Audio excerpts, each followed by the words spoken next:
Let's dive into the discussions shaping the nation. I would like to welcome these statements on the importance of higher education.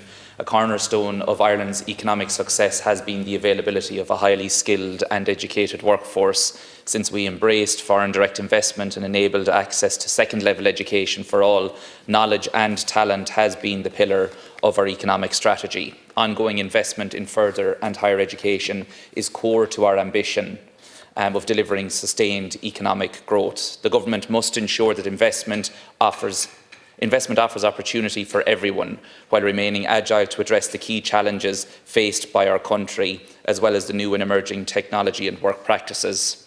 And Fianna Fáil has a proud tradition in education. Expanding access and excellence in further and higher education has been a core priority for our party for many, many years. Our continued social and economic progress relies on a skilled workforce, and we in Fianna Fáil are focused on equipping young people and those returning to education with the necessary tools and skills to achieve this. That is why in 2020 Fianna Fáil established a dedicated Department of Further and Higher Education, Research, Innovation and Science, and it is why we have an ambitious programme for government. And it is a skilled and educated workforce that has allowed our economy to become the success story that it is today, while still, of course, facing challenges. It is why we have been so attractive in terms of foreign direct investment. Taxation and our corporation tax were key to that, so was the fact we're an English-speaking country. But far beyond those two basic examples, there is the fact that we have such a skilled and educated workforce. And while tariffs will obviously be a challenge to our economy, continue to be a challenge to our economy, it is our education and our skills that will prove to be the success story and weather this storm. Our workforce is educated for the companies that have come here and invested billions upon billions in our economy, but it is continued investment and dedication to our education system, particularly our higher education system, that will allow us to continue to be attractive to foreign direct investment for many years to come. In my own constituency, third-level education and higher education are very important. We have Mary Immaculate College in Thurles educating teachers. We have TUS both in Thurles and in the south of the county in Clonmel, and we have the National Apprenticeship Centre in Archerstown in Thurles. They are providing employment, but they are also providing education at home where it is accessible to more and more people. I was delighted recently to attend the launch of the Department of Business and Accounting in Mary Immaculate College, where they are continuing to turn out more and more teachers for secondary education, which we so desperately need in this country.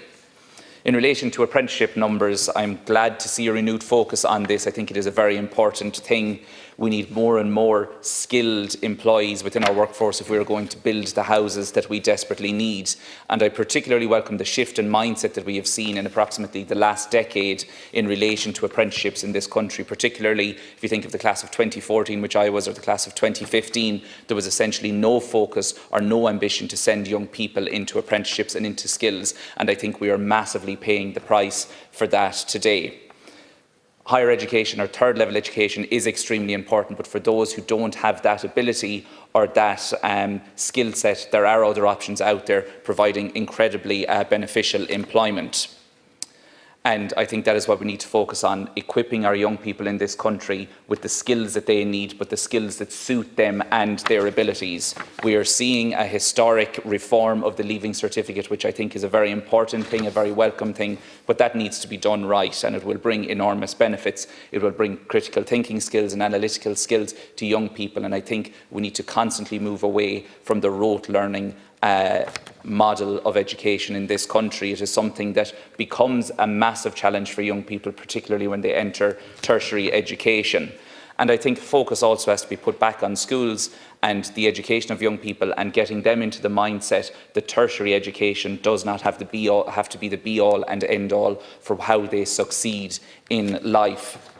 I'll give my own example. I'm a college dropout. Now, I did go back and go to UCD afterwards, but coming out of secondary education, like I explained, that class of 2014, the entire focus, the entire drive was on go to university, look at a level 6 or 7, but only as a stepping stone if you can't get your level 8. And I think we have moved away from that, but we have to be able to convince young people, particularly with the pressures of Leaving Certificate at the moment, that there are alternative routes to success, alternative routes to education, alternative routes to skills and employment. And I believe that that will be a very important thing, particularly in terms of challenging the stresses and strains on young people, that there are other alternatives out there, and I welcome that. And I think the introduction of this department, particularly in 2020, has been key to that and will be key in that battle going forward. Thank you, Deputy.